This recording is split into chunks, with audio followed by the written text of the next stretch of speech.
That's great. On Baba TV. Home is fair. That's good. I use the word fair because all around us, the economic situation is not good. So we're all in the same pool, struggling to see how we can make ends meet. Where are you now? Where am I now? After Parliament. After Parliament. Where are you hanging out? What are you doing? Oh, I was into, and I'm still into, agriculture and real estate business. I was doing that before Parliament, and I'm still doing that after Parliament. Okay. As I'm strategizing quite ahead to see what next. Strategizing. Yes.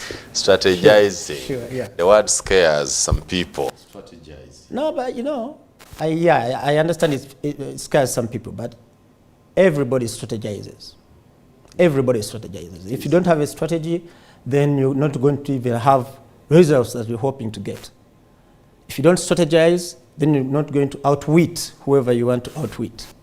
If you don't strategize, basically you won't have any projects running. Do you miss Parliament? Yes, I do. Yeah, I do. I miss Parliament. I still have this feeling of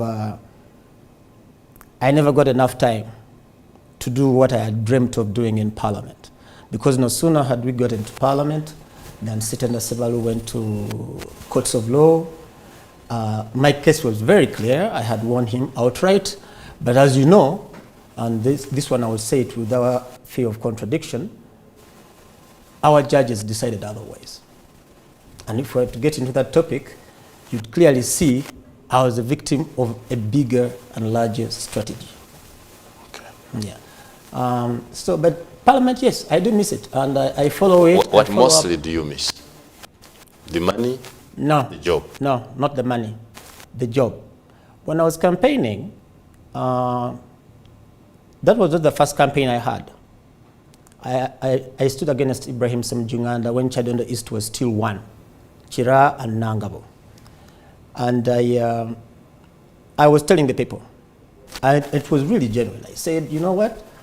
In Luganda, njagala tugende wali ekyoto wekiri webajjulira emmere so that everybody takes a piece of their pie and my constituents get a piece of their pie. So that's what I miss. I miss representing the people of Chadondo. I miss the opportunity of serving them and the dreams I had and the dreams I still have. Do they miss you? That's what they say. Sure. That's what they say. Do they miss That's what they say. But as you understand, that's what they say. But they may say that when they see me, and they may say that when they see another candidate. I think I can be candid about that right now, without fear. But yeah, that's what they say. He said, no, you know what, we made a mistake, we come back. So it's a two-way journey. In your own assessment, in the mind of minds, in the heart of hearts, do you think you're missed? Yes, I do. I think I'm missed. That's what you think? Yeah, I wouldn't want to talk about my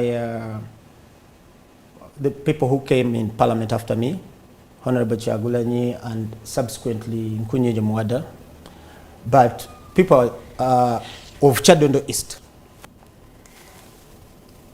One of their concerns is we have sent people there who are going to play national politics, not necessarily Chadondo East politics. Chadondo East is in the Kampala metropolitan area. True. And the challenges that Kampala faces are the challenges Chadondo East faces. The programs under KCCA, cleaning up the cities, people end up in Chadondo East. The garbage ends up in Chadondo East. So now they're feeling like they're forgotten.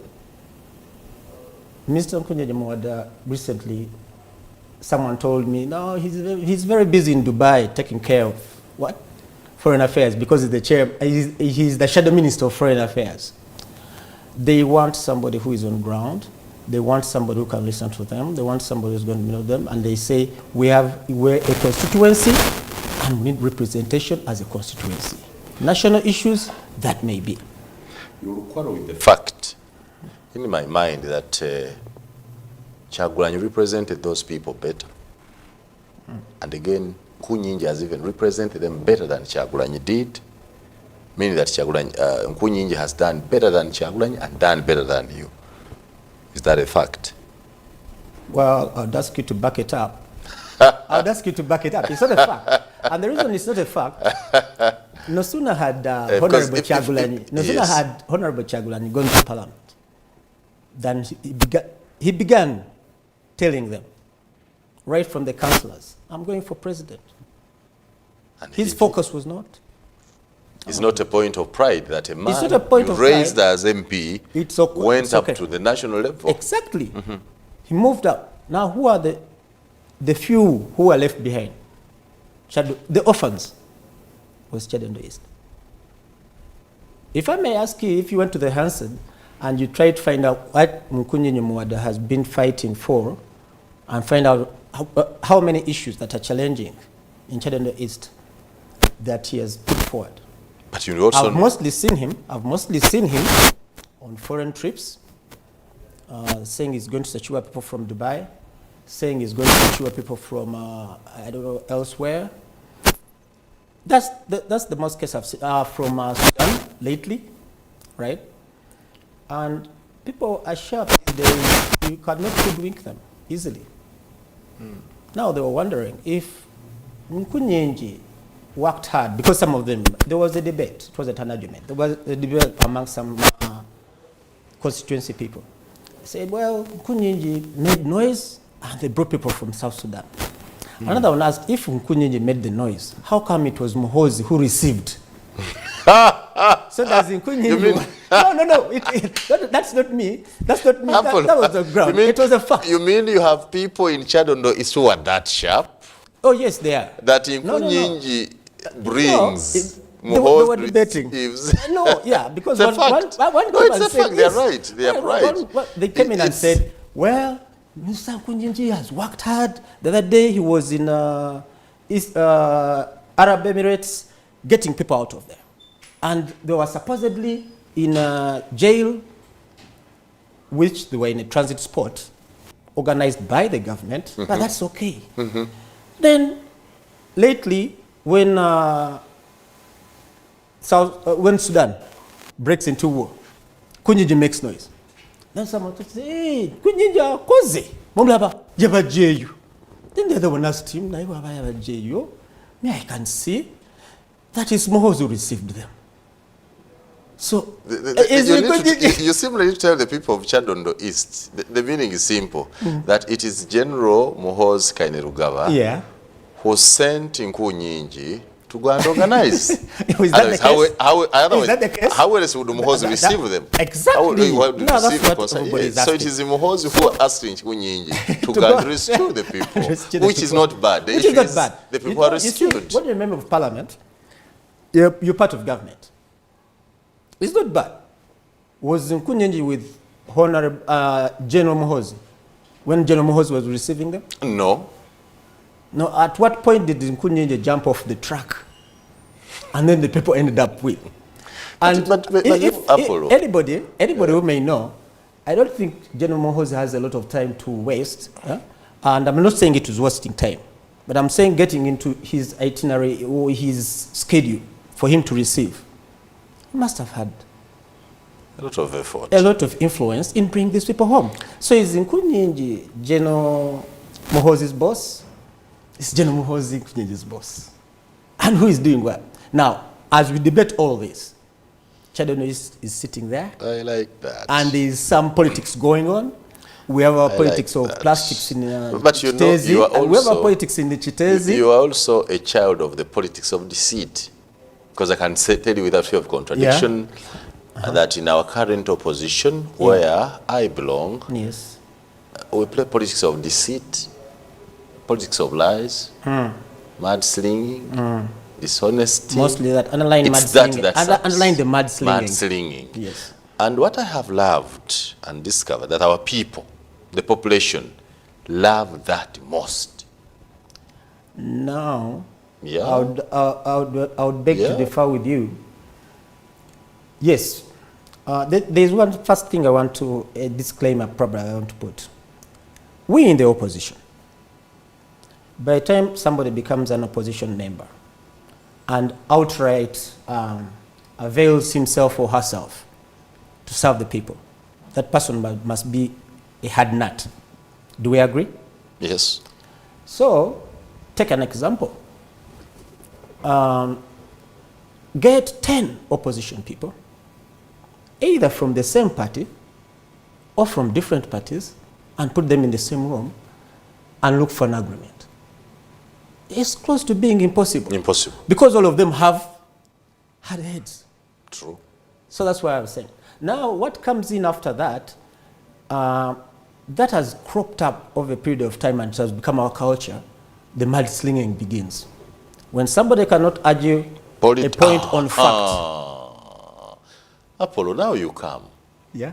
We fail to argue any issues on fact. Yeah. No one wants to debate facts. Somebody is just going to say, Simon, his glasses are broken. And the other day, I found him on a border. And they were donated by another. And they were donated by another. By those glasses are not actually glasses. And that's what they do. The glasses are actually intended to hide something.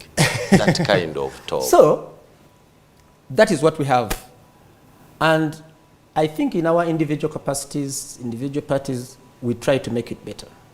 But as the numbers come in, and there is conniving. There is conniving. It's there.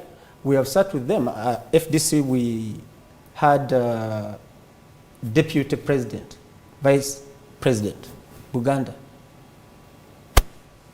Owechitibwa Sebugwawo. She left. It's okay. But for how long were we trusting her with our inner workings? I just want us to get the second phase of this discussion. Let me a little more. Have you, from the time you contested with Mr. Kyagulanyi, yeah, have you met? No, I've not met him. Have you talked? Yes, we have talked. Over what now? No, it's simple chat is not bad. I was passing by Kamaucha and he was there, and you sent him a message. Yeah, we spoke. And he's a cordial good guy. That's good. Yeah, he's a cordial good guy. He's good.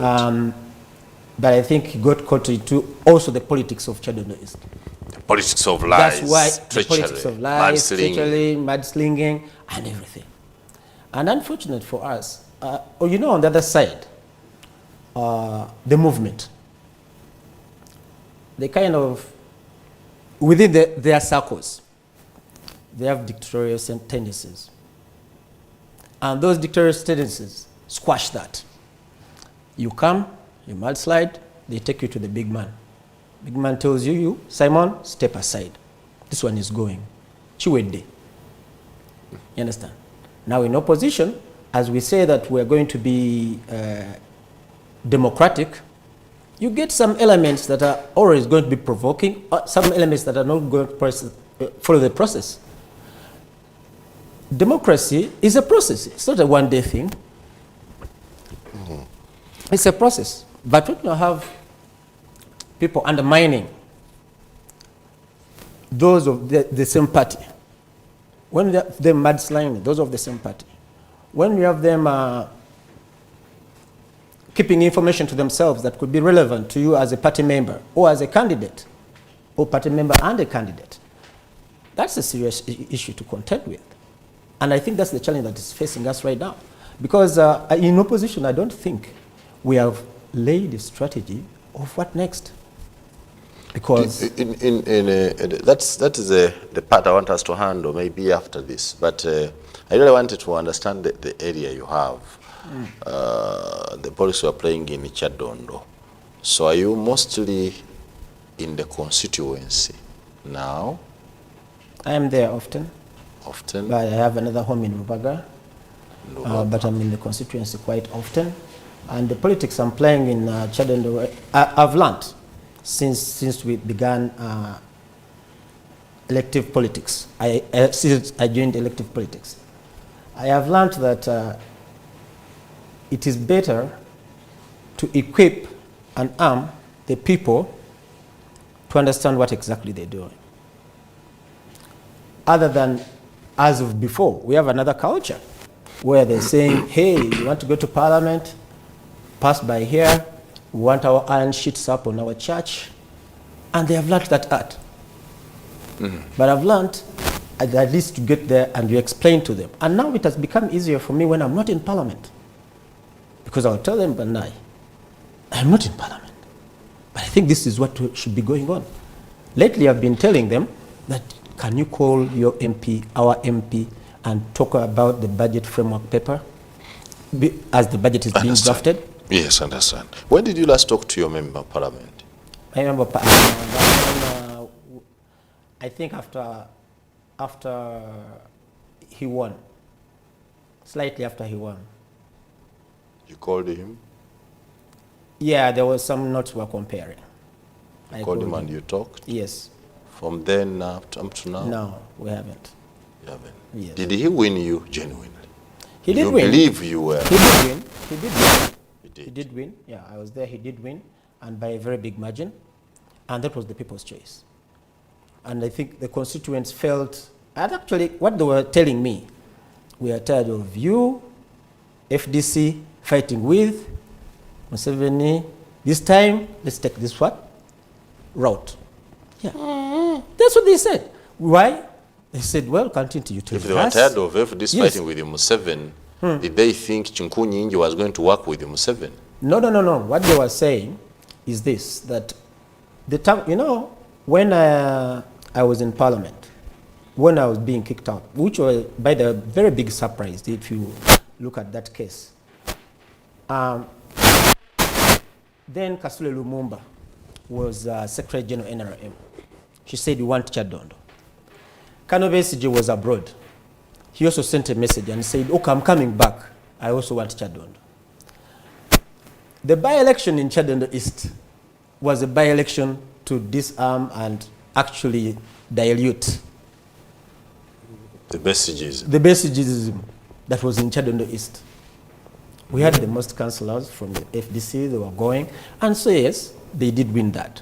Now, then you come back for a re-election and they're like, now, what makes you think if you go back? Last time you had all your DRR forms, you had everything clear, and the judges decided otherwise and told you go back for an election. Why don't we go with this gentleman? And he takes us ahead.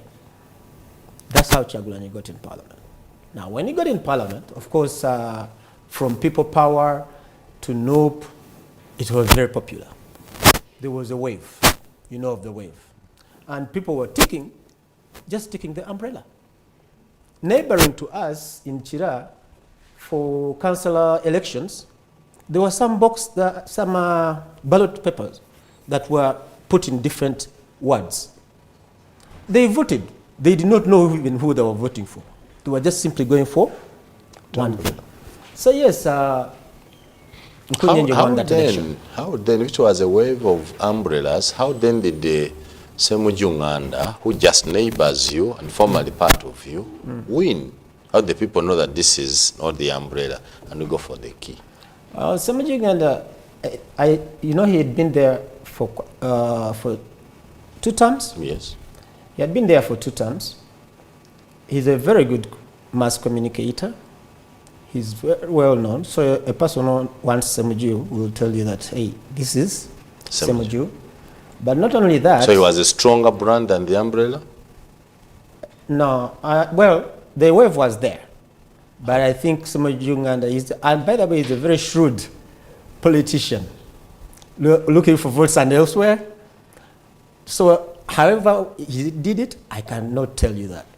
I don't know how he did it, but you saw how it went. You saw constituents like Kampala Central. How do you bring Chairman Nyanzi?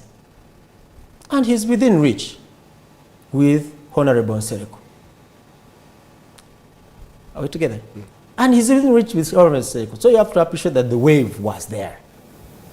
How Semujunganda survived it, probably sometime if we have a cup of tea, he will be able to share, or if you invite him, he will be able to share.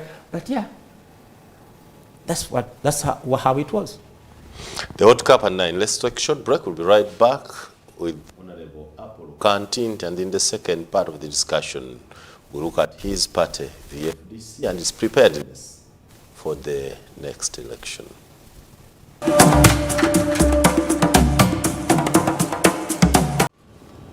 Alright, kale oli ku Baba TV. Program tuli muganga muka mu studios ndine Honorable Apollo Kantinti yali omubaka wa Parliament wa Kyadondo East.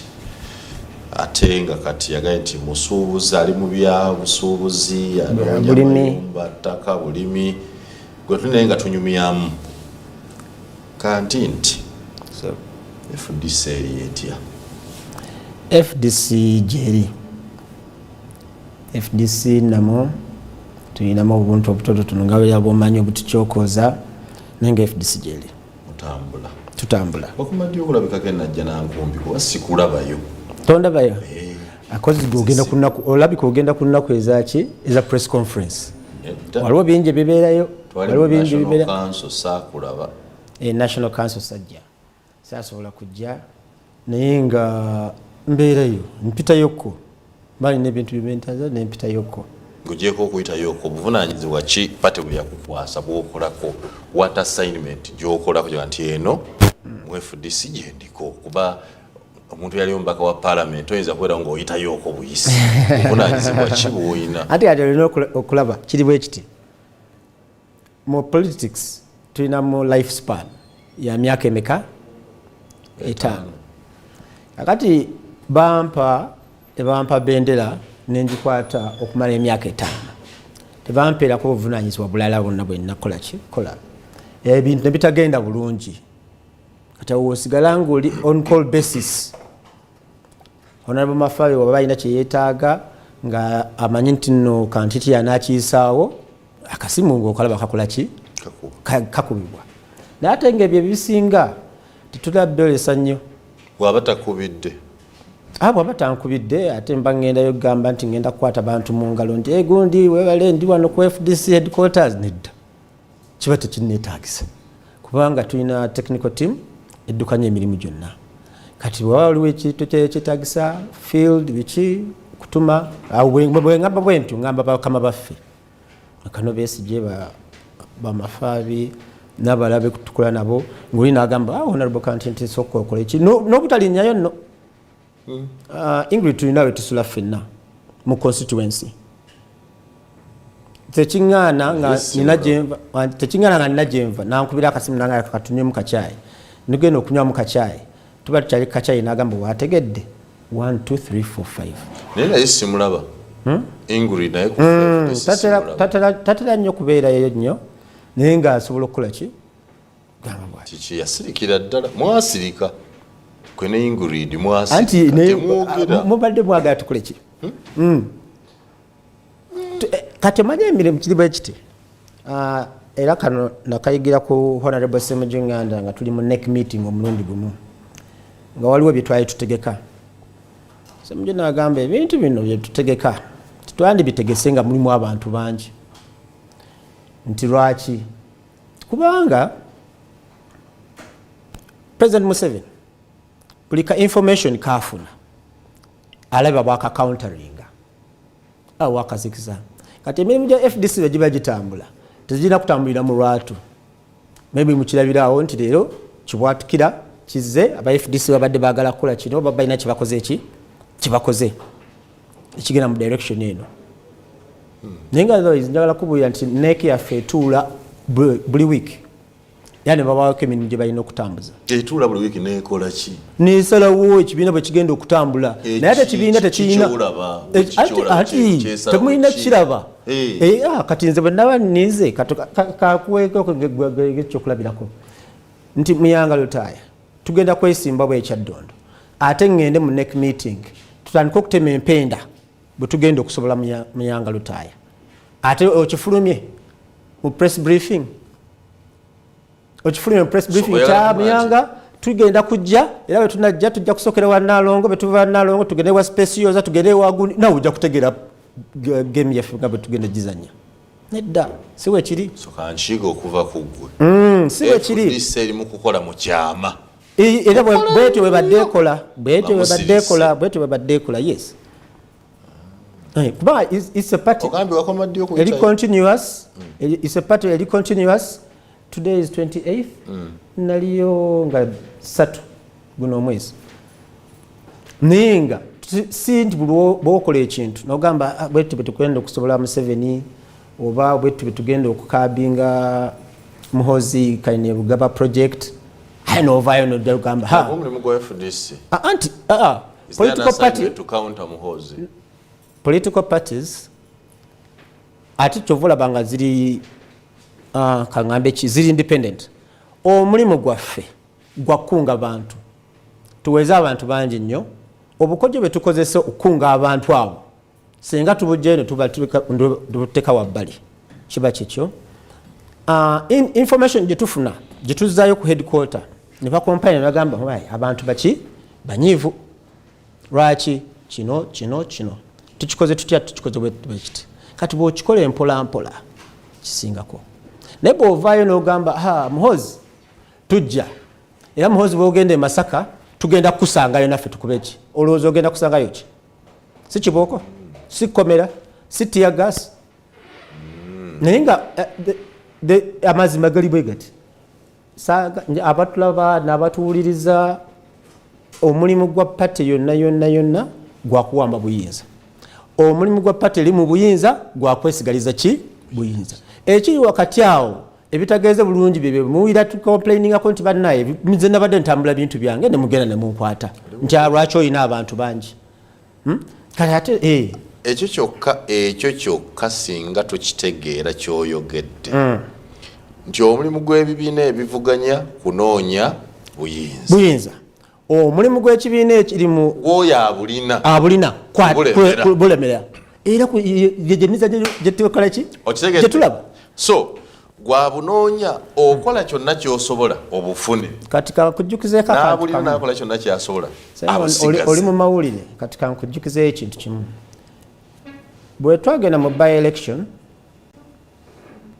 omanyi ate nammwe bannamawulire mbanenya kati nsobola obbanenya omanyi luli bugamba nti onenya munnamawulire ng'agamba onenyeza ngenda kukulagako tujja kusisinkana mu koona wali ng'onoonya akalulu naye waliwo some facts bwe twagenda mu kalulu ne Kyagulanyi tugenda mu kalulu bulungi nnyo Kyagulanyi n'akola ki n'akawangula twalina program eyali eva ku headquarter yakusensitize nga kintu kirala nnyo si na bululu naye nga program yali already set ng'egenda kuyita mu Kyaddondo ki east bwe mba mujjukira era awo challenge obutame muyinza okuba mu Kyabulina kuba mulina archives akalulu kankuba leero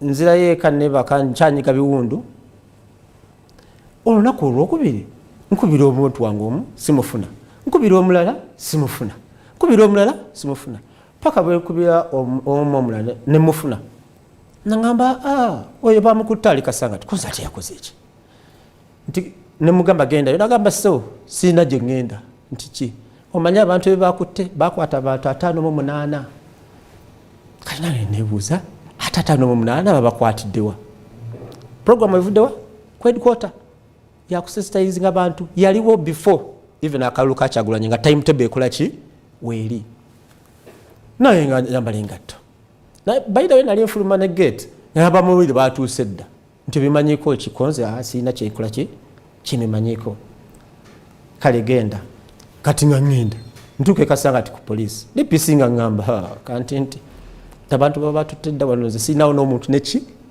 n'omu genda Naggalama manya nabagamba nti babajja wano babatwala Naggalama nengamba kangene Naggalama nagamba don't bother balina lufenya kati bwe twogerera saagala kulimba batulaba nange natyamu nengamba bintu biyingiremu nalufenya nga nalufenya nakweza eyo kya nengamba ebintu biyingiremu nalufenya ebyali byakufenya naga nempiranga entegetege zitandise okunkwata naye nga ninagguma batta abantu 5 amagezi ge nasala nga nzira kasimu sife twali twakava mu kalulu nga bannamawulire nabangi mu simu yange nga nkuba amasimu nga ngenda nkola press conference mu office yaffe yange mwe nali nkolera campaigns mwe nali nzirwaningira nagikola lwa nsonga 2 nagamba nti nomanyi ki abantu babakutte ku speed ebyobuvunanyizibwa tebitegerekeka naye omuntu gwe batwala nalufenya omusago tegubeera ki mutono kola press conference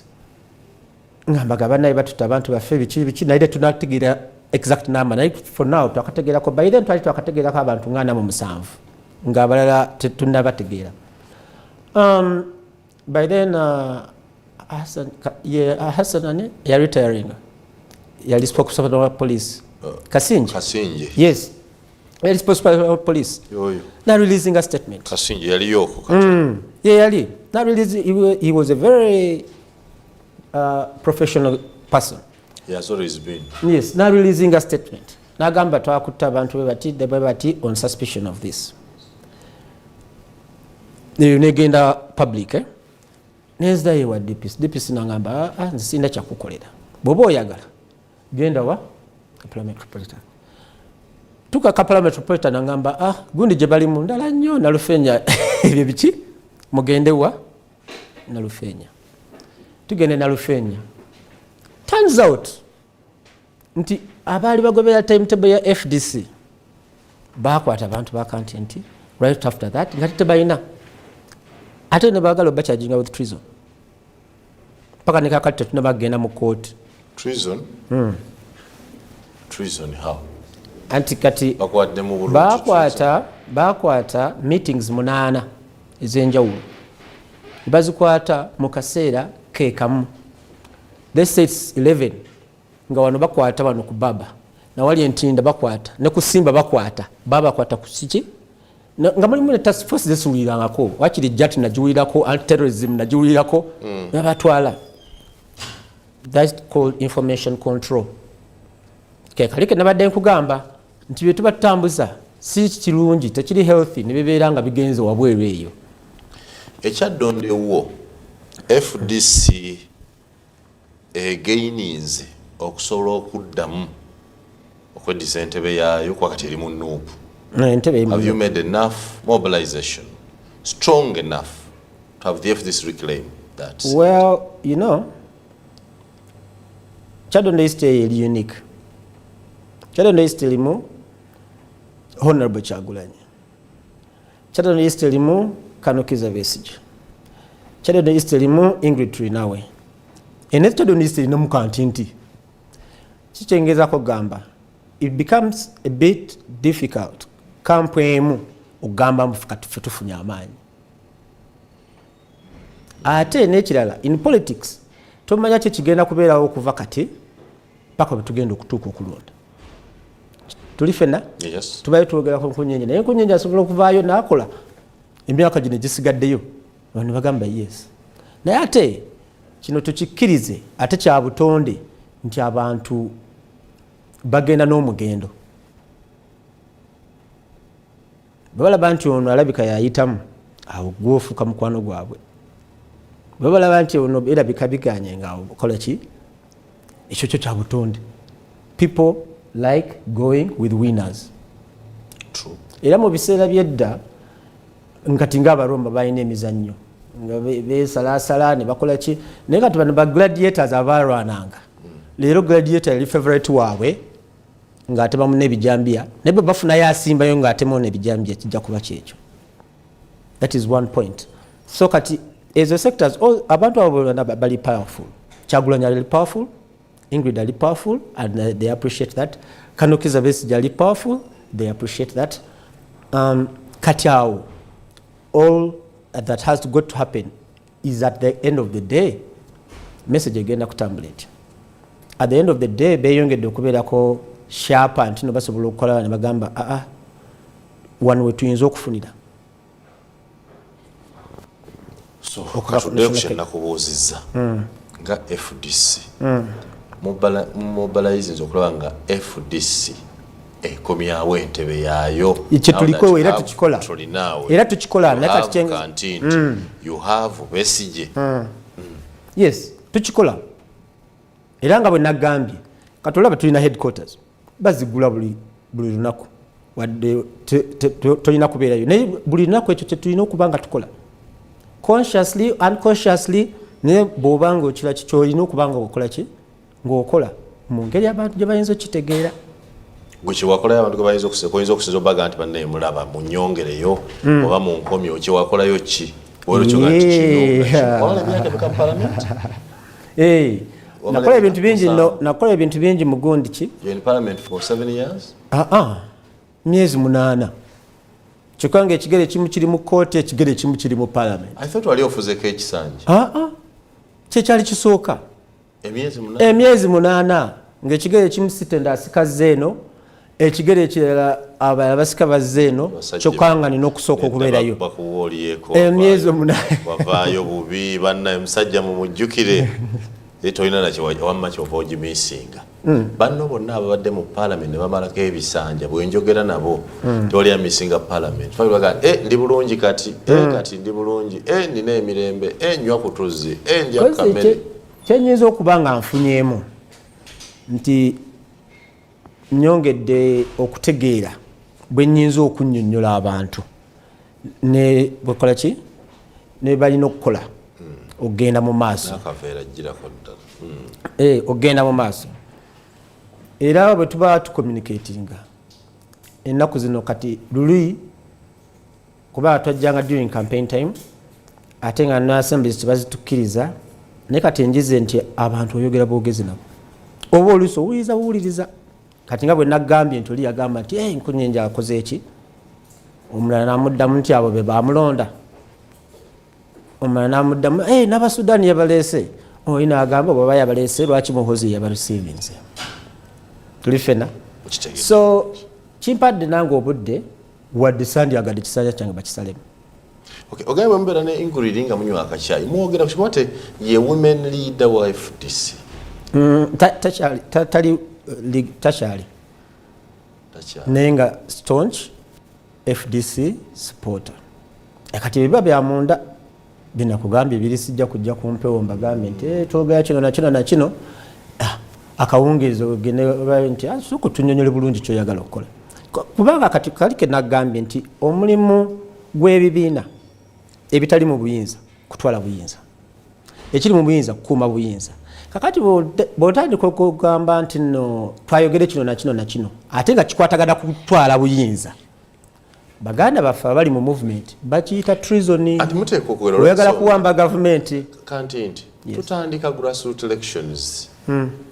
Roadmap bagifulumiza FDC. Era wandibadde kati tutandise okutegeera oyagala kifo ki.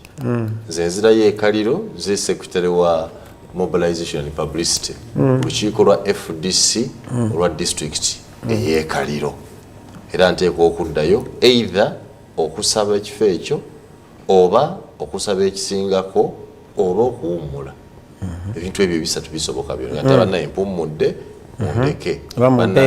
mundeke wano wendi bannaye munsuumuuseeko ngende ku ddaala eddala. So teriwo FDC kati you must be talking because we are in elections, we are in grassroots elections. Yeah, we are in grassroots elections. And we'll quite secretly. Come elections mu FDC nazo elections. Yes. Kati oyagala nkugambye nagenze wa Simon nituli ekyeggulo utamaze okulya ekyeggulo mukyala we ali kakiiko Simon namuconvincinga mpa akalulu. Okira zino grassroots elections ezigenda electing abantu abalala tulwanira abantu abali ku bukiiko ojja kujja nkukyalire ongambe akanti nti sirika akalulu kogenda kakola ki naye saagala ate oli omulala ategeere muno nabadde gona nabadde. What will be your role in the grassroots elections as the FDC rebrands now and reorganizes? Oyagala kusaba ki? Tujja kulaba. Ojja kulaba. Ojja kuwulira. Tuli ku lugendo. Tuli ku lugendo naye ojja kuwulira. President omujja. You are not near. No. Sigenda ku party president. Vice chairperson of Buganda. So far vice chairperson Buganda tulinayo Nacho ekiri. Naye omuntu aliyo. Amanyi. Ani? Mubarak Munyagwa. Okay, vice chairperson. Yeah, vice chairperson. That is Lord Mayor Elias Lukwa. Vice president. Vice president. Vice chairperson. Vice Munyagwa wali. So otya Munyagwa? Sikutya. Munyagwa baba asobola okuyisaawo ekintu lwaki tomulekera. Baba kyakyetaaga. Waliwo wa secretary general. Secretary general. Awo ompanise nnyo. Kati. Oba ompanise nnyo okugamba. Otyaaki? Over secretary general. You cannot head the secretariat? No. I can. Nice. Naye dynamics ekyetaagisa mu gundi, let me call it a project. Simon, project erimu gundi 3, pillars 3. Esooka goal, kikyoyagala. Ekyokubiri timeline, okyagala mu timeline ki kikyoyagala, okyagala mu bbanga ki. Ekyokusatu budget. Secretary General alina okutambula Uganda yonna. Obeera nga atambudde akalulu kaki ng'akozesa budget. Togenda kulowooza budget ye ate kibiina kigenda kuwa nti no kati nawe tonoli tukuwadde. Okay. Kati the expense as of now kantinti wammwe. Expense etambula Uganda yonna ngenda Ajumani nveeyo ngende Soroti Karamoja nkomewo sabo ba Secretary General. Kyo tokisobola. Right now. Okay. Ezenga tomba nyambadde nnene. Ate okubeera omwogezi w'ekibiina. Nyamba nyagadde nnene. Tujja kulaba ku ekyo. Okay. So oli mugumu mutima gwo nti FDC yeeteeseteese bulungi. Yes. Okuzza amaanyi ge yalina. Era ekyeteekateeka. Agaleetaba MP naawe olyoka oggiremu. Okakasa nti yegalina. Kati kiddayo ku kino. Sisobola kulimba batulaba nti no nkakasa nti nkirina. Naye kiddayo ku kiriwe nagambidde nti no abantu bafunamu omuyaga. Tosobola kugamba FDC nga yeetongodde. Olina okutunula dynamics. FDC vis-a-vis ne Uganda yonna. N'abantu balowooza ki? Because for now sagala kulimba Simon. Nali ku mukutu ogumu ku TVM. To having a discussion Commissioner Bamwine. Back and forth. Omukubi omu n'akuba essimu. Mwenna mutumalira biseera, mwenna. Temutumalira biseera. Naye yakubye essimu. Tewali yamukase kuteekako TV ye. Tewali yamukase ki. Kakati n'agamba mwenna. N'atandika omukoomu. N'atandika gwe Bamwine. Muli papa nayogera ebintu bingi nnyo. Ate gwe kanti nawe tolina kiwatukola ki? Kiwatukolera. Nekyagulanyi talina kye yatukolera. Naye kunyinyi talina kyatukoledde. Kakati at the end of the day nebuuza, what's the way forward? Era ekyo ekibuuzo kikyaliwo. Abantu what's the way forward? Era question mark eri ki? Baagala ki? Kati oli anenyeza opposition, anenyeza abali mu government, anenyeza Kyagulanyi, ali right now Kyagulanyi in fact ali the most powerful opposition figure oba followed. That's up for debate. Naye anenyeza buli omu. Then ekyo ekiriwaawo yakinavudde kugamba nti we have to find that question. Nze answer yange gye nina kunze gye nyinza okuwa economy. Era byebyo bye mulaba wano ennaku zino mulaba amasasi gagenda gabuuka abantu babakuba busente si busente sente. Kati omuntu atunula talina gyadda tadda mu kibira talina gyagenda kanti nti oli awo omugamba kati biro byandibaddewo ebiti lwaki tewabikola ajja kubuuza olwokoddeyo omunnyonnyole nti ate budget bwe baali bagikola bano baali bangi nnyo by time omunnyonnyola ebyo nga Simon yagamba twogere ku mabaati age Karamoja bagenda okumala okwogera ku Karamoja nga kino kimaze okukola ki kuba kati omulabe waffe ali eyo atulaba tanandakira budget framework gundi bwetukola ki bwetambula kyekyayiseewo. Enguudo zafunye sente mmeka? PDM etambudde etya? Ye ennyambirawa? Leero mbadde no si leero jjo nina gwe nakubidde twatwogera ku bintu birala nemuza bayira we PDM ekola etya eyo leader kansala nagamba sinabayo muntu yenna yakafuna ki nez'emyoga sinabayo muntu yakafuna ki sente. So there are a lot of unanswered questions nti butazeebuuza oba zidebatinga Munnayuganda ali eyo. Hot cup at 9 ne Apollo Canteen. When we return, we now delve into the unanswered questions. aganga muka ndine Apollo Kantinti yali member of parliament wa Kyadondo East ate era muna FDC. Twogera Muyaga nti amaanyi agalaba bwe FDC eri mu kweteekateeka strategizinga era akadde konna yekomyawo omuyaga ogw'amaanyi. Nja kumulekera nja kuba musanyufu nnyo okugulaba kunange ngulinda ngwagadde ngulindirire ebbanga lyonna era ngwesunga kubanga mmanyi nti FDC is home. Omuyaga we gujjira nga munene kale tuligwa mayinzi naye omuyaga gwekola gwokka sife tuguwiipinga abantu bwe batuuka ne babeerawo ne baba nti we watuufu ne baba balowooza nti si watuufu ne bagamba nti kale tugende noono nga bagenda so kati omuyaga gwa Uganda tosobola guwiipinga n'ogamba muno ndaba omuyaga Katrina NUP nendaba omuyaga omulala wa Muhoozi genda bemiyaga Muhoozi gwo gukutta kati nze mu butuufu FDC we tuli ate sirabawo anti kyekyo gwa Muhoozi gukutta kati era bwe tutegendereza gwe omuyaga gugenda ogudominatinga. And you know why?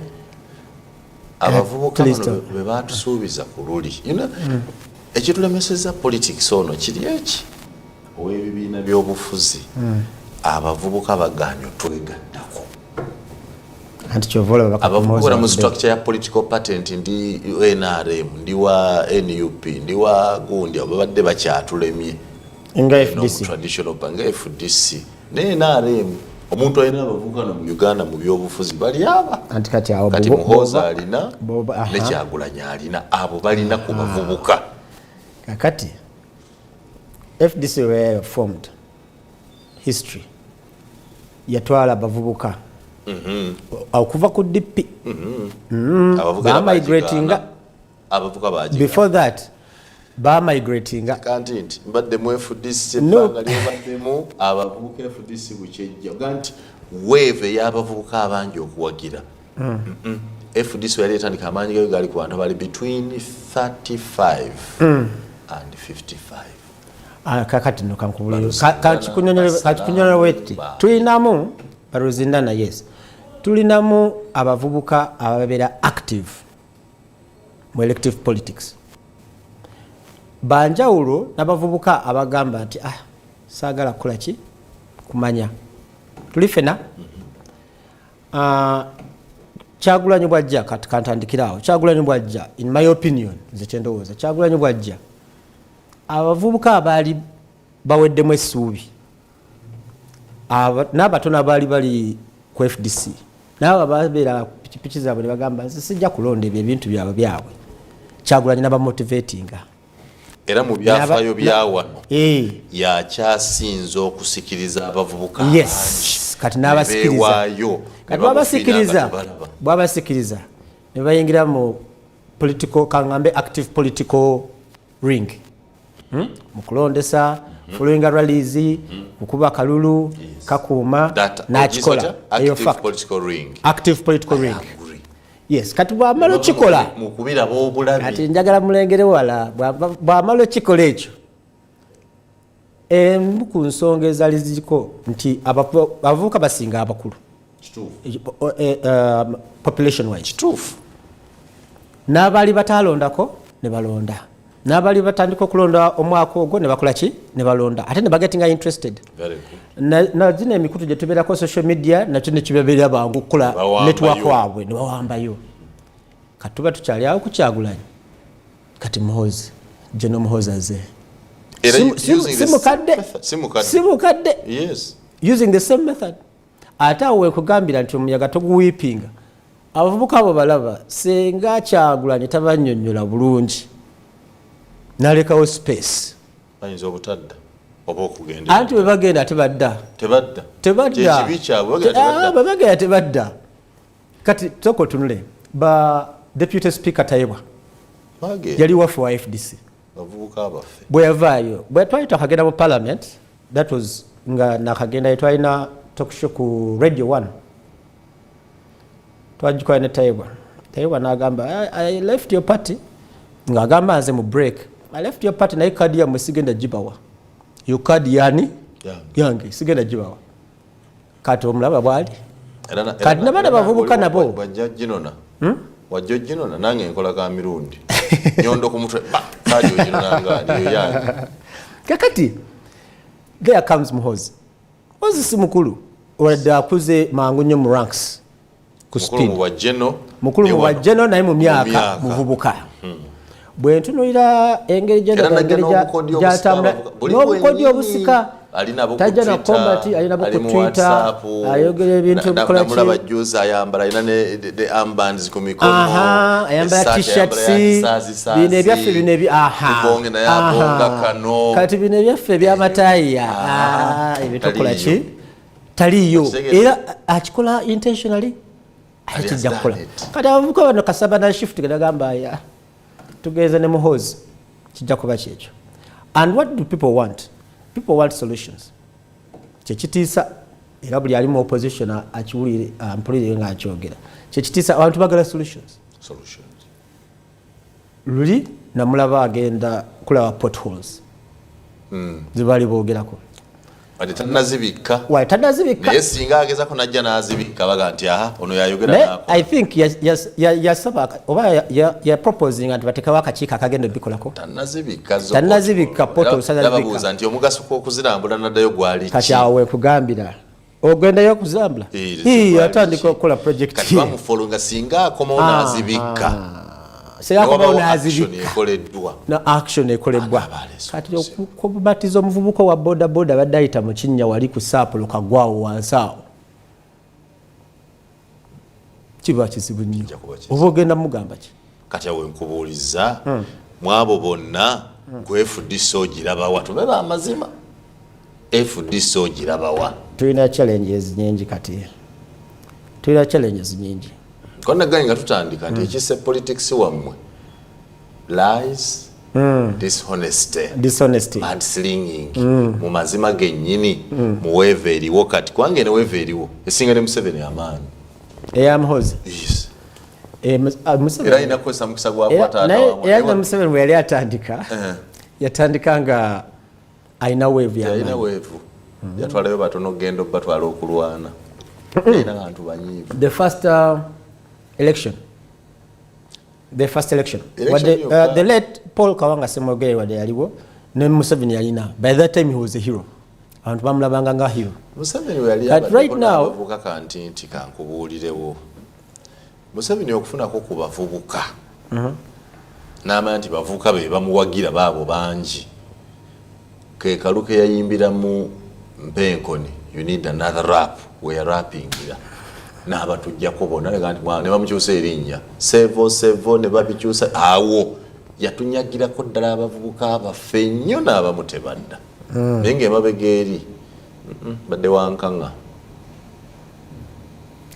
yinza okugamba bwoti naye nga kyemmanyi nti abantu bwe batandika okumigratinga kiba kizibu nnyo mukomyawo nti ate gundi komawo eno gy'okoze eki naye oba ogezaako yantwala ewa Besigye yali Ssebaggala Haji alagidde ye yantwala ewa Besigye ate bwe yali ava nze navaayo n'osigalayo kusigalira naye kati wavuddeyo ewa Besigye tiyinza kuva wa Besigye kisoboka kanti nti Besigye is my personal friend Besigye is in my heart Besigye is my flag I can leave FDC but I can't leave Besigye eti mubyawula ebibiri abantu tebabyawula ebitya ebibiri Besigye is with kati awo balina okunyonyola bulungi nnyo abatulaba kuba kati baba balina okukola ki you mean FDC means Besigye no when did last Besigye last go to Najjanakumbi I don't know which statement did you hear Besigye last make about FDC Besigye is mine till death na FDC yotuyinza okwawula ngati Besigye is yours na FDC till death na ng'ekibiina tuyinza okwawula nenga nti obwanna kyemalira obulimu mwe bususse kambaleke nkoleko kubira can't leave Besigye I can't lie Besigye is mine forever so we work on some things kati wanakoma wano mnachikola muti mukimukalu mukalulu nga awakata kadi ya FDC otayinza kuwa Akakomyeyo tajja kundaba wa president nabugabye za ka president wakagabye wamaze okagaba era n'enjogera zisiina nkwenga balala naye nti next president yo no gwendiko but political friends abo nina bangi Katumbi is my political friend, Bessie is my political friend, everybody is my political friend. You're right. A approach simbi nakagobye a approach simbi yatira chimba balira obudde kitegedde nakagabye ale nawe mbadde nkusaba okagabe kasa tuliziganya kasa tuliziganya overall let us look at our capacity as the opposition to complete a mission that we have fought over the years eyokujja Museveni kuyinza. I cannot talk galvanized. To that. I cannot talk to that. One, FDC yenyini siri mwogezi waayo. Ebibiina ebirala nebigenda mu maaso siri privy mu bintu nebikola ki ebigenda maaso. So kwekyo nabaze omuntu omukyama okutula wano ku TV nenimba abantu nti nakyenkimanyiiko. Ntitugala balina tutya. Kyenjagala okugamba my brother Apollo kwago oli mugezi. Tulina opposition za mirundi ebiri. Netera okwesiba kwemu ne twerabira endala. Zitya. Tulina political opposition. Yes. Semuju gyayogerera. Senyonyi gyayogerera. N'abalala gye boogerera. That political opposition. Naye tulinawo the natural opposition. Omusajja yagamba juzi nga bazikana tuli banyivu ate tuli bayala. We are angry and hungry. Magambi mwami Museveni. Fetufene enjala yakulango ye tubagamba mbu entebe ze bwe zimenyeka bamugulira entebe buli mwaka nze yo opposition gyendaba gyentya gyendowooza eyetaaga okukolako era kati Simon oli mutuufu teriko mwogezi opposition olina okugitya nange ate yeforminga waves era twabale wano earlier on kweno program nekubuyira omukubi yakuba essimu n'agamba mwe kanti tulina kyokoze kyagwani tulina kyokoze namwe baba mwine temulina kimukoze eki. Where is the answer? Eyo natural opposition kubanga in a political organization yeli organized. Those ones are there. They organized by in a structure zibagenda kutona chino chidenti n'amasuuti baganda you know them. Yes. Naye eyo opposition yeyo waboda ng'akuvuga nga amanye nti nvuga kantinti naye nga muli awulira akuvuga naye si musanyufu nga akulaba kantinti go oli mu organized gundi CCM egenda mukwatako piki ye watufe amusanga amubonyabonya piki avuga ya bagenda musaba omusolo gwa gundi kati ebyo the only solution of the natural opposition nga binabadde nayogeddeko kutereeza byanfuna. Omuntu asobola kubeera nga musanyufu ng'ebyenfuna bikendedde. Opposition yeyo. Eyo opposition. Natural and genuine ogw'omulimu gulimu executive ne parliament ne legislature parliament. Bwe bayisa for example right now bayisize embalirira tulina PDM egenda mu maaso naye bayisize embalirira nga tesoosowaza nnyo bya bulimi naate nga munnayuganda mwamugamba nti bwe tuleta PDM parish development model eyo gye bayita silver bullet bwe baatugamba yegenda okumalawo obwavu Museveni gyalowoolezaamu era erinawo ne pira zaayo mwami Museveni gyalowoolezaamu gyakkiririzaamu yagamba ntujuze Masaka nti finally ekerenda sirapu ejjanja buva mu Uganda yino ngireese bagita PDM sirapu kakati agireese nejagitya bagenda gilonchinga ebukedia nga tebanaba kwetolola wantu wala wonna kukola research tebanaba kujjuza wa parish chiefs mu bifo ebimu tebanaba kulaba kiki ekinakola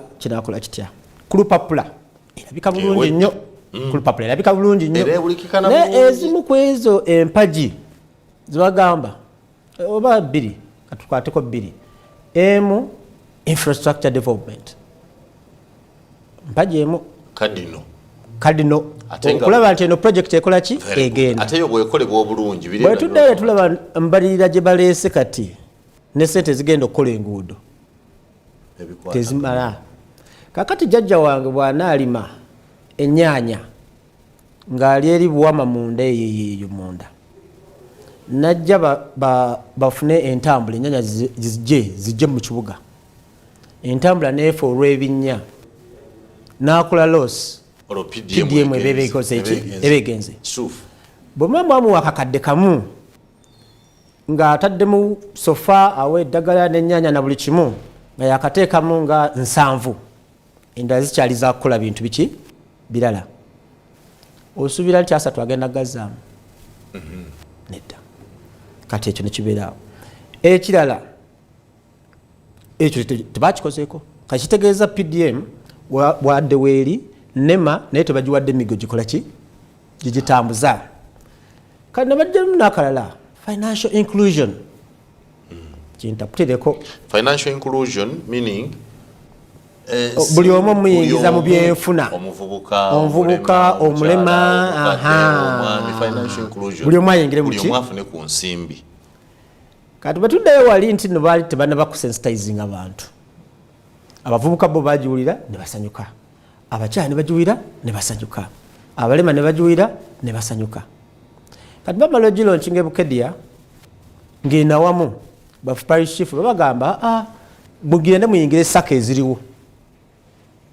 Kati ogamba omukyala omulema ateesobola bulungi mu bya bulimi, aye nga asobola bya mikono byakukola ki bya kutunga bitambaala mikeeka biki, agenda ajoyininge saka already eriwo, erimu ababoda, erimu abavubuka abasobola okulima, tuli fena sente za nazo accessing atya financial inclusion eliwa.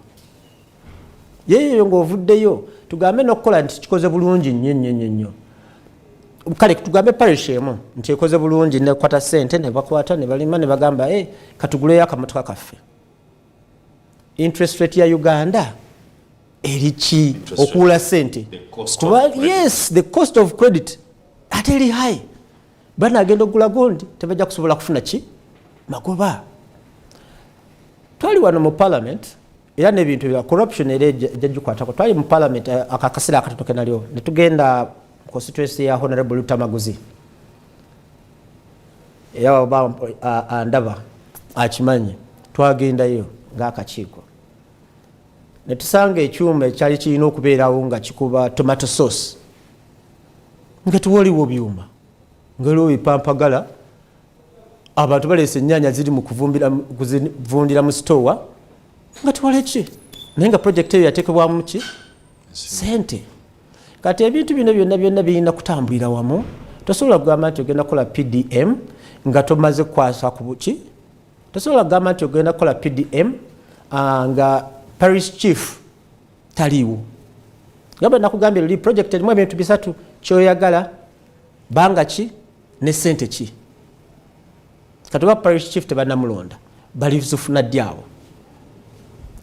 Waffe bagambye wano Kasangati nti bagambye tulaba kulaba mugende munoonyereze. Kakati bw'okwata gundi ng'eyo n'ogiteekawo n'ogamba nti nene hot cup of tea, era n'abo abalima tebabeera ku nguudo ku main road zino zetulaba, babeera mu feeder roads. Ennyaanya zinaatuuka tezaatise ne bwe ziba zituuse mu boxi azitadde mu tezatise ebinnya byo bingi atuusa atya boxi kati ekirala kino kyo nange nkyakyebuuza. Ekirala abamu bagamba sente zigenda straight ku sako, abalala bagamba zijja genda ku district. Naza sako kati goli wa sako zigenda directwa zigenda direct ku sako, zigenda direct ku sako. Abali ku sako baso kakati wakati awo nolekawo ne ne parish chief. Sigambye nti zinagenda ku account ya parish chief. Zigenda ku account ya sako supervised by the parish chief. Supervised by the parish chief. Yes. Kale. Kakati oyo accounting officer at that level. Oyo accounting officer at that level. N'abasigadde wakati awo tebalina mirimu. Now bwe tujja ku kintu ekirala ekijja nti bwe baali bagi planning obulungi mwalimu value addition mu agriculture. Mutimba gwa ki? Mwalimu value addition. Since then, kiteekeddwawo okulaba nti ennaanasi zeekayunga zongerwamu omutindo juice nakola ki nakolebwa kyekitekeddwa. In fact Esoroti plan eliki Esoroti waliwo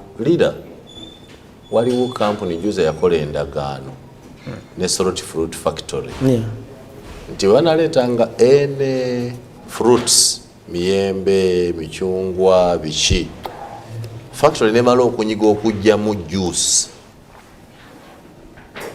ebyo ebisigalire ebyo ebisasala ebyo ate factory yegenda bitwalanga so kitegeeza otunda omubisi n'otunda ngera bakola mu bikajjo ne bibakamuddemu bakola ki babitwala kikyolowooza kiyinza okuba nga kyagiremesa. Kati katujje ku nsonga endala era ate wano tatandikidde kabuuze kike twebuuza ogwo omuyaga gwoyo atali mu bibiina misolo about a week ago bali mu parliament nebenyola ebisinga okuyingiza ssente mu Uganda tebabitakisinga. Gold taliko musolo are excluded. Tuwaliwo timetable egamba nti omanya tuwaliwo gundi formula egamba nti ono gwe gold genda tajibwako musolo naye nga ate bagamba nti ssente ziyingire mu Uganda kasoli kukuba jibweko omusolo tajibwako musolo noli avuga nanyanya nazita kale wana kati namujja eri waffe gundi ayina omusolo gwakola ki gwasasula kuba akatale kakola ki kasasula omusolo. Kati zino tax exemptions ku bantu abandi badde kati Uganda watakutegeera eryatu liganye lityo okubalansinga nti ebisinga okuyingiza ssente tebabijjako musolo, ebirala ebiyingiza ssente era nga nabyo bisinga kaawa emmwanyi ojjukira ebyasembayo nga bali bagenda gabagundi eyo byebisinga okuyingiza ki n'omuntu gwe bali bagenda zuwa bagamuzuwa bakyatubanja ssente zitwamuyimira erubowa ne apoloka nti tumulemu tukomere ekintu kyaffe ekisemberayo ddala nga tutegeeza enkola ya parish development model na kiki ekiddako opposition yandyeteeseteese etya ahead of the 2026 elections. Now that the current government has completed its second year of the current term, and you know that they have one more year to perform, which I've said this is the third year. The fourth and fifth year are always crazy times for the sitting MPs and presidency and ministers. Let's have a short break. When we return, we start from there. Zeneka nti bwetutyo tutembeeta FDC banga lino lyonna era ye agamba akyaliyo ddala kyawagirira ddala mwagaliza ekiseera ekirungi ng'awagira alinda omuyaga omupya okuva mu FDC ugenda okujja tsunami bwegenda kujja tsunami empya FDC eyole ekintu bupya ddala kituufu nkikakasa tsunami ejja era tujja kulinda tulabe twandyeteeseteese tutya ahead of 2026. You know, Apollo,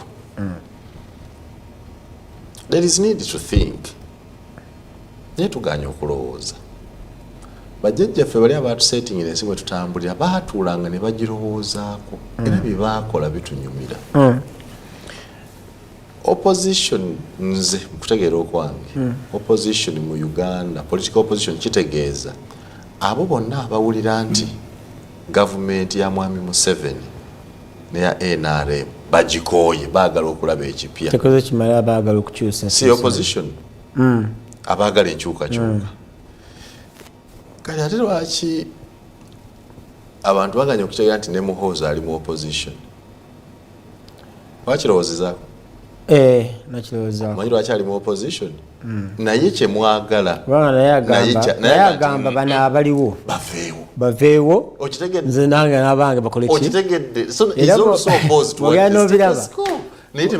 wadde generally serving naye alina MK atikani ali mu opposition kubanga naye Besigye kyayagala ni Museveni agende ne Kyagulanyi kyayagala ni Museveni agende ne Lukyaya ni Museveni agende ne Muhoozi naye aga nti ye Museveni akole ki agende nze nsijje ate oga nti Muyanga yavudde mu opposition.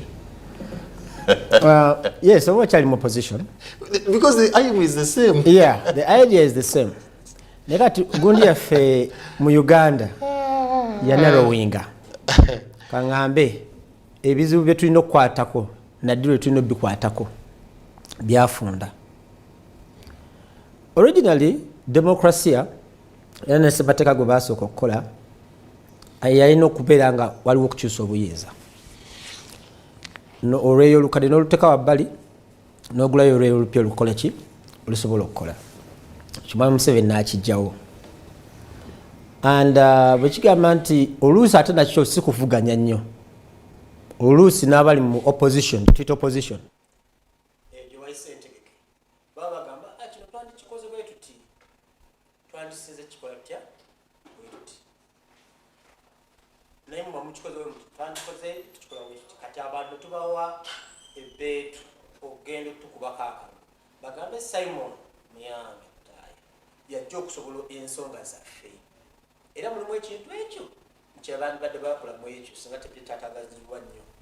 Kuyiza Simon birowoozo biki ki ekimutwala alumirwa ki amanyi ki amanyi nayikondo yewaffe nti yafa amanyi nti ewaffe amalwayo tegali mugondi ekyo kyekyandibadde ki because omuntu wewaffe mu kyalo ekimunyi omukazi ono owewaffe mu kyalo omufumbo ekizibu kye kiri eki kyali opposite to era ekimuluma nti nayikondo y'amazzi emuli wala nayikondo ku kyalo erikeemu alabanga bali abantu bangi nnyo babeera ku nayikondo yandituuse n'asunda amazzi n'agenda balinda okumala essaawa 3 oba 2 eyo ye kyali opposite to ekyo kyalaba gavumenti kyetamukoledde ekyo kyanoonya omuntu kyanaamukolera era kasitaafu n'amukolera ekyo olizwa anti kati kyekyo wekyandibadde kijjira kati Simon Muyanga Lutaaya abizibu yaffe abimanyi kyova olaba tuyimbula nibagamba mugende munoonya akalulu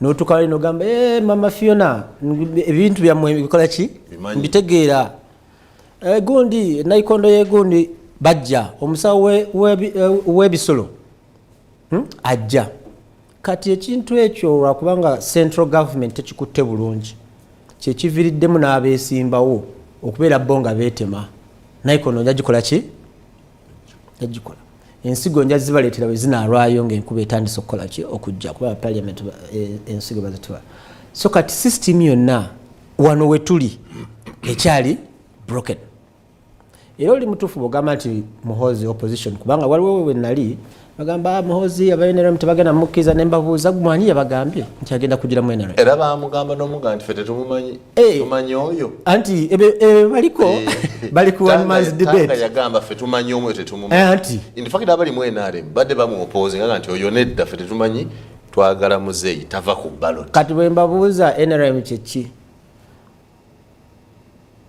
NRM kyeki balina structures biggwerawo ebya NRM mu maaso ga Mwami Museveni bishiri busobosi ki bano abalala balina wansi Mwami Museveni ne bakyusakyusa mu mbalirira ne bateeka wano ne bateeka wali biki bwe basobola okukola Muhoozi asobola okuvayo enkya nabagamba nti kubanga asobola okuvayo enkya nabagamba nti nzize ate bw'otunuulira mu byafaayo byaffe okuva emabega actually the world over zitandikaga pressure groups FDC reform agenda ne pafo nefuuka ekibiina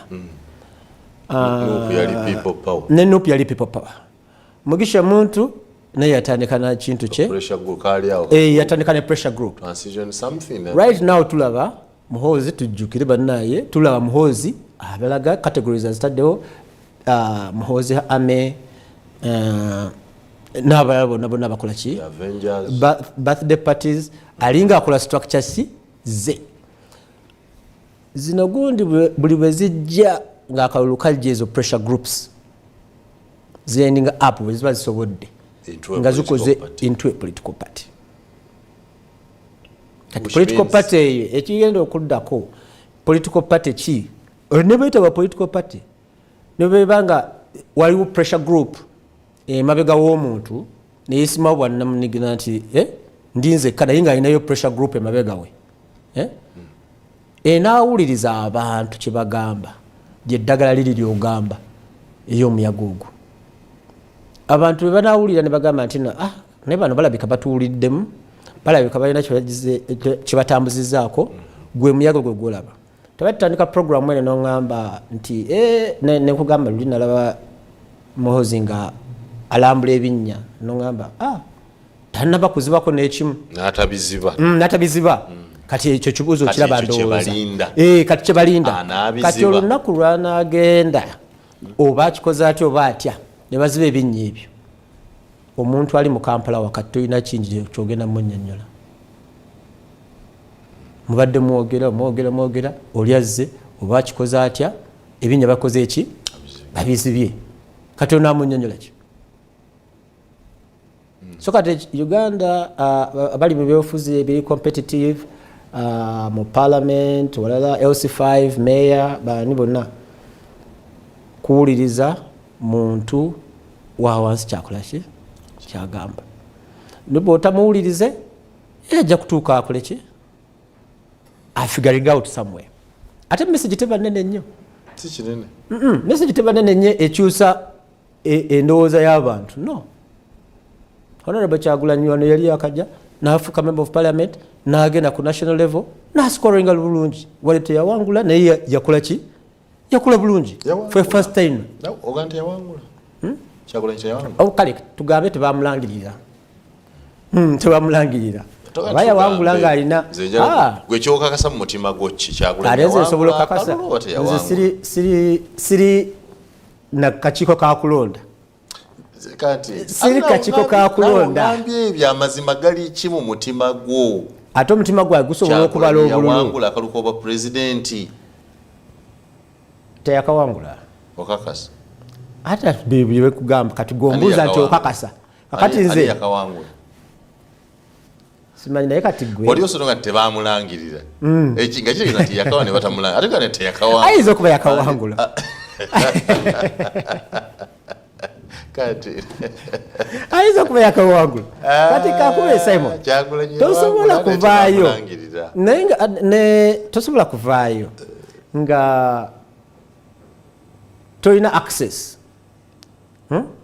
access gyenyinza okwogerako nti nze kanti bwe neesimbawo DRA form zange zaliwo ziti naye bwe tutandika abantu batandika okola ate bino batandika dda nga babikola Kanokiza Besigye DRA form zibula abalala balonda 100% kati akavuyo ako akatogaako gwosuubira nti osobola okumbuuza ekibuuzo nti okakasa nange nkuddemu nkakasa wano ebyali wano ekayunga nga bagenda mu by election tewabiraba tewabiraba naye kati awo nze munange nkakasa kasita okakasa nti nze nkakasa nti Kyagulanyi yakawangula kakasa Kyagulanyi yakawangula oyina facts eno muffe ffe gye tunywera gye tubeera ku minooyota byaffe nkakasa nti Kyagulanyi yakola ki yakawangula 221 yakawangula nti yalangira naye ng'okawangula yakawangula ne Mungu akimanyi wallahi nti ekyo kyago yakawangula kale naye batamulangirira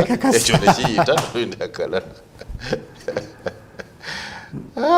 kanti so PDM parish government model do you see it helping our people to fight poverty finally because obaddeko parliament had been following our country government eraga omutima ogw'okwagala okulwanyisa obwavu mu bantu era mu kugezaako okwo neereeta kino neereeta kiri neereeta kino mpulira nnyo abantu abanenya gavumenti ng'emyoga gyagaana nga kino kyagaana nga kino kyagaana nga kino kyagaana no the search to fight poverty bwebeera ffena tukoze emirimu nze nakubako ku matafaali n'olundako ku byennyanja n'osomesaako you do many things until you reach kyoga nti kati kino kyekyempisaawo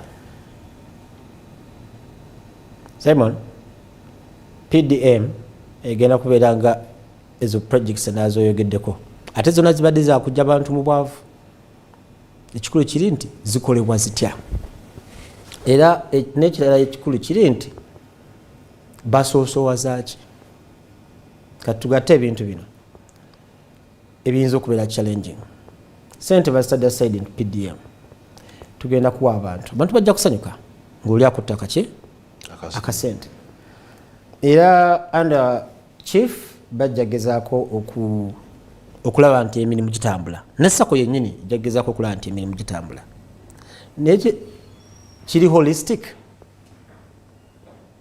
ekintu ekisinga obukulu mu nsi yakwempowering abantu bannayuganda basobola okwekolera wano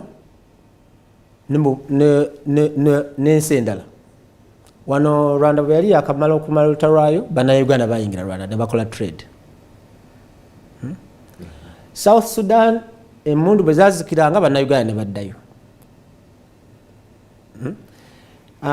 bwe baddangamu okuba najja n'akomawo e Uganda bwe basirikamu n'akwata akabokisi kakamu mobile money n'akola ki naddayo so bannayuganda bakozi ekikulu kiri nti mu mbalirira yaffe tusoosowaza ki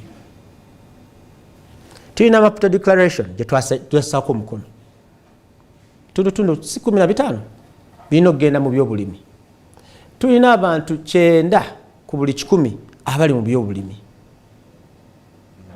ate budget n'ogikola ki yo teraga ekyo akati mu bulimi teraga ekyo kati n'ozikwata ate n'ogamba ngenda ziteeka mu PDM ate feeder roads zino ezandibadde zireeta ebintu nezitafuna ssente enguudo ez'abachina zibawulirako ssente zo nezikola ki nezifuna omulimu gwa Bank of Uganda ne President Museveni ne executive nabo batuweereza kolera Uganda ssente zibirenga nnyingi nnyo buli muntu asanyuke tuli fena naye kati right now wetwogerera tulina obusimu bwo buno MTN erina basubscribers bameka okadde 10 data naku zino olabako abavubuka nga bamalako olunaku nga talinako data ayinza n'okulwala omusujja tekakaako ebitaano awo bamutakisinga sente bezimala okuvaayo mubalaka ataakunako ebibiri sente bezimala okuvaayo nebibiri otaaku nobaawo sente bezimala okuvaayo MTN yaddembe okuzitwala back sente zifuluma bufulumi ki Uganda twayogedde ku loan wano nti loan interest rate ziri waggulu tulina bank maker eza Uganda tugenda mu KCB Equity oyogera ku Uganda ni banks ne tulina sente kwate singa twaite tulina sente bank ezebwe tezandize kolera wano tetusoosowaza twandibadde bayinvestinga wano ne basoosowaza na Bank of India Kenya Commercial Bank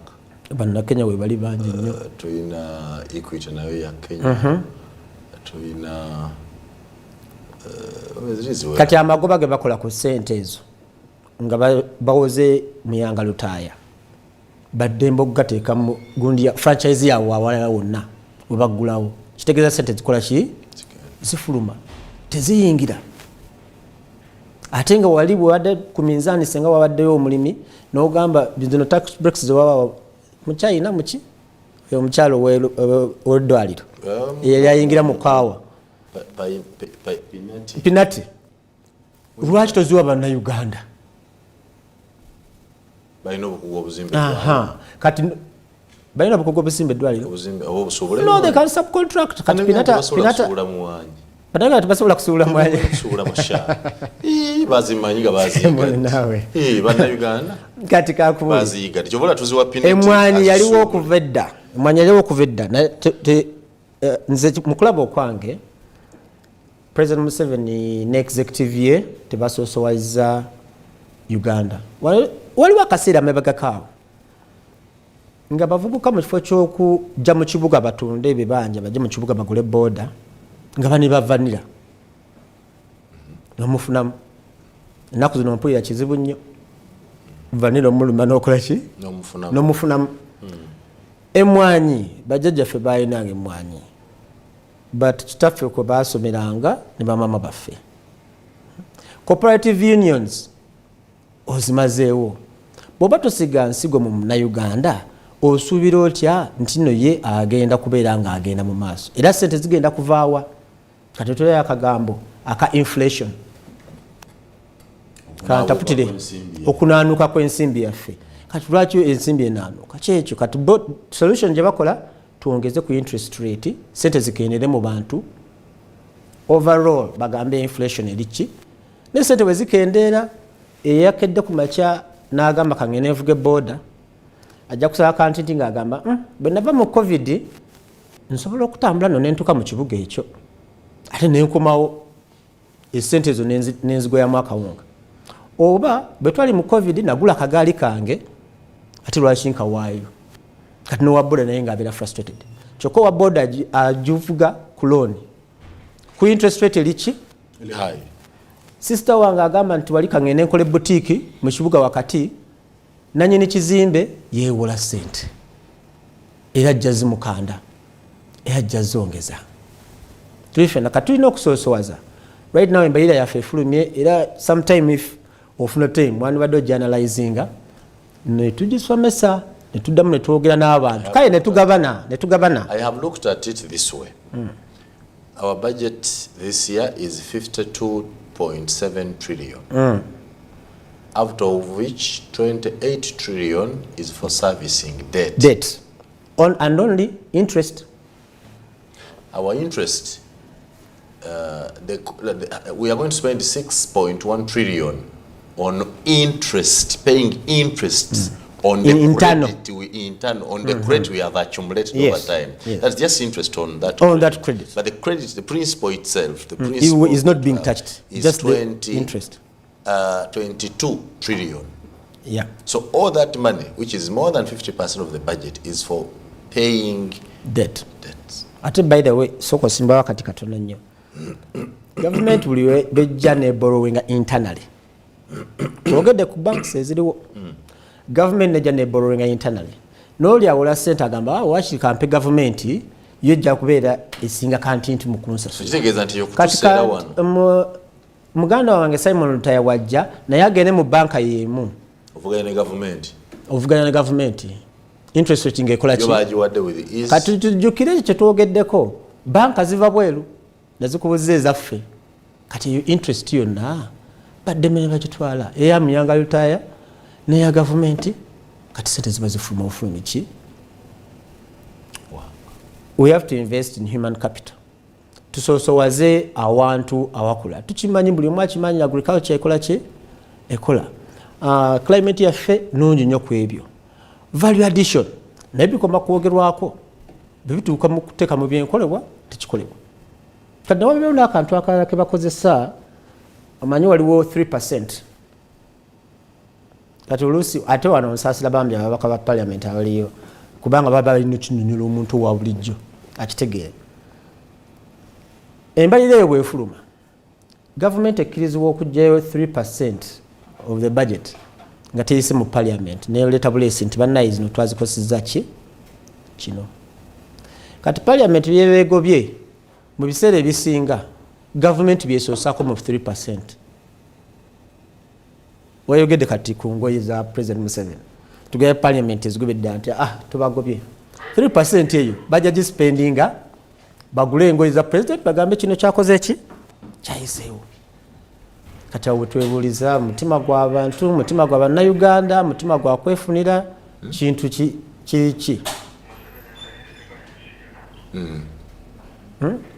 Otuli fena? Kati akakwatiro ke tulimu akaleetedde abantu oba tutategeera sente ebuze kyekigenda mu maaso nzireeka nnime naye teriiyo gundi ojja birima bijja kuddiba. Otuuke eno ogambe kangende nfune boda bintu bye bimu otomere interest rate. Kati webale nnyo oli ku hot cup at 9 muge twakafuna essaawa eno President Yoweri Kaguta Museveni mutabani wa omugenzi Amos Kaguta ne Esther Kokundeka nga bonna bagenzi Kyaddaaki agumye nasso omukono ku tteeka ly'ebisiyaga. President Yoweri Museveni has signed into law the Anti-Homosexuality Bill, now Act ya 2023. Agitaddeko omukono lifuuka etteeka daga ntajja kusayininga tajja alitya biki Kyaddaaki agumye alumye n'ogwengulu oluvannyuma lw'okwebuuza okuwera nga bali bagenda tajja kussaako mukono n'asayininga etteeka y'ebisiyaga. The breaking news we have is that the president has signed into law the Anti-Homosexuality Act of 2023, now to become law, a special law, very strong and stringent in our country.